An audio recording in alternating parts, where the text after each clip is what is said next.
انت ازاي حبيتها بما ان انتوا ما بتتكلموش؟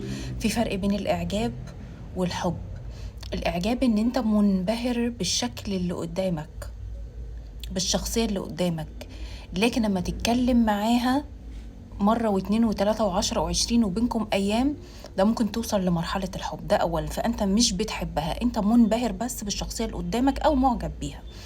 طيب أنت عايز تكلمها في حل مباشر اللي أنت بتقول عليه ومش عايزه، إن أنت تدخل تكلمها وش وتقول لها أنا معجب بيكي وعايزة أتقدم لك في البيت. إيه رأيك؟